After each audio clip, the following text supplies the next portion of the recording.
Drainage এবং পানি নিষ্কাশনের ব্যবস্থা করতে পারবো। এই আমাদের একটা সমস্যা রয়ে গেছে। এনজিপি সরকারের যে বরাদ্দ হয় সেই অনুযায়ী আমাদের কাজ হয়, এখানেও আমাদের খুব একটা অসুবিধা হচ্ছে না। আমার জানা মতো অন্য লোকের তাদের মতামত বলবে। আমাদের কিছুদিন আগে এখানে একটা সেমিনার হয়েছিল আরএসডি সড়ক ও জনপথ বিভাগে, সেখানে তারা যেসব রাস্তাঘাটের কথা বলেছে আমাদের এখানে প্রদর্শন করেছিল। সেই রাস্তায় নড়াইল মাগুরা সড়ক, নড়াইল থেকে আরেকটা রাস্তা পুনর্গতি হয়ে সেই সড়ক, কালিয়ার সড়ক হয়ে গোপালগঞ্জ যাওয়ার ব্যবস্থা, নড়াইল থেকে ফুলতলা রাস্তা হয়ে খুলনার যে যাতায়াতের ব্যবস্থা, ব্রিজের কথা বলা হয়েছে। পাশাপাশি আমরা জানতে পেরেছি আমাদের যে 6 লেনের রাস্তা অধিগ্রহণের চিঠি আসছে। এটা সরকারের রাষ্ট্রীয় প্রক্রিয়া। এই প্রক্রিয়ার ট্র্যাকে আমরা আছি, এটা রাষ্ট্র যখন আগাবে আমরা ওই দিকে আগাতে পারবো। এখন আমাদের নড়াইলের সবচেয়ে সামনে আবার ইলেকশনের পরে আবার এই পৌরসভাগুলোর ড্রেনেজ ব্যবস্থাটা একটা সবচেয়ে জরুরি আমাদের কাছে দাঁড়াইছে। 3টা পৌরসভা। আর আমরা যদি সকলে আন্তরিক হই, যেমন আগের জেলা প্রশাসক মহোদয় আমাদের কিছু সুবিধা অসুবিধা ছিল। নড়াইলে হিন্দু এলাকা, এখানে অনেক পূজা পার্বণ হয়, তাদের বিভিন্ন ধরনের নামযজ্ঞ অনুষ্ঠান হয়ে থাকে। এখানে হিন্দু সম্প্রদায়ের মা বোনেরা বা তাদের প্রতিষ্ঠানের পক্ষে তারা আসেন, তাদেরকে কিছু জিআরটিআর দিয়ে সাহায্য করা হতো এবং উনি বুধবারে একটা গণশুনানি করতেন, সেখানে অনেক লোক উপকৃত হতো। এটাতে আমরা নড়াইলের মানুষ আগে অনেক জেলা প্রশাসক আসছে, কিন্তু আসলে আমিও প্রশাসনের সাথে কাজ করেছি 14 থেকে 19 সাল পর্যন্ত করেছি। 19 সালের পরে আমি যেহেতু একটা রাজনৈতিক দলের সাথে আমরা তখন জেলটেনের মধ্যে ছিলাম, আমি জানতাম না, কিন্তু বেশ গরিবের মধ্যে একটা উৎসাহ ছিল যে বুধবারে গেলে কিছু পাবো। 200 টাকার 500 টাকা 1000 টাকা 2000 টাকা, আমার কাছে এই কাজটা ভালো লেগেছে। আবার এখানে মুসলমানদের মধ্যেও অনেক ওয়াজ মাহফিল হয়, অনেকে আবার ভুয়া ও দরখাস্ত দেয়, আমাদের কাছে সুপারিশও করে নিয়ে আসে।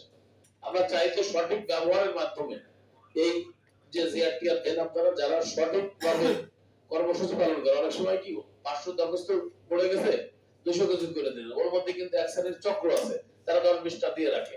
এইগুলো ডাটা বিক্রি করে খাওয়ার চেষ্টা করে। হয়তো আপনারা অনেক সময় আমাদের কাছে সুপারিশ নিয়ে আসে, সেগুলো আমরা দিয়ে দিই, না দিলে বলো তুমি তো দিলে না, কিন্তু আমার তো কোনো পাওয়ার না 100। আমরা যারা রাজনীতি করি ওই সই যেই যায় তার কাছেই দিই। সেই কারণে আপনারা এগুলো একটু দেখবেন। আর জেলা প্রশাসক হিসেবে ইনশাআল্লাহ নড়াইলে যারা আসছেন তাদের নড়াইল সম্পর্কে তাদের মনে থাকার কথা। স্বাধীনতা যুদ্ধের প্রাককালে যুদ্ধের প্রারম্ভে নড়াইলের জেলা মহকুমার প্রশাসক ছিলেন কামাল সিদ্দিকী সাহেব। উনি মৃত্যুর 5-10 দিন আগে তিনি প্রধানমন্ত্রী বেগম খালেদা জিয়ার 2 সরকারের মুখ্য সচিব ছিলেন। নড়াইলকে ভালোবাসতেন বলে মরার আগে তিনি নড়াইলকে দেখে গেছেন। নড়াইল সম্পর্কে আমাদের সাবের সাহেব ছিলেন 15 বছর। উনি একদিন আমাকে ঢাকায় বলছে, যারা গধূলি রাতে চিত্রা নদীতে ডিঙ্গি নৌকায় প্রিয় সঙ্গীকে নিয়ে ডিঙ্গি নৌকা চড়ে নাই, সে বাংলাদেশের অপরূপ সৌন্দর্য দেখে নাই। আসলে চিত্রা, মধুমতি, নবগঙ্গা, কাজলা বোঝাও তো নড়াইল নদীমাতৃক, নড়াইল সমুদ্র দূরে হলো নড়াইলের নদীর অপরূপ সৌন্দর্য রয়েছে।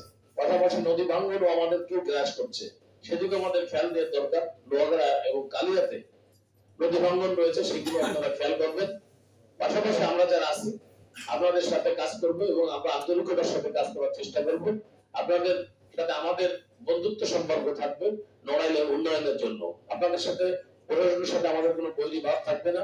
আমরা ঐক্যবদ্ধভাবে সেই কয়দিন থাকবেন, আমরা দেখেছি সকল জেলা প্রশাসকরা ম্যাক্সিমামই তারা চিন্তা করে সেই জেলার মানুষ উন্নয়ন ডেভেলপমেন্ট তাদের হাত দিয়ে হয়। আমরা আশা করব নবগত জেলা প্রশাসক আমার জানাবেন জন রানা কথা বলছে 27-20 মানুষ, সেই কারণে আমার বিশ্বাস উনি ভালো কাজ করবেন, ভালো থাকবেন।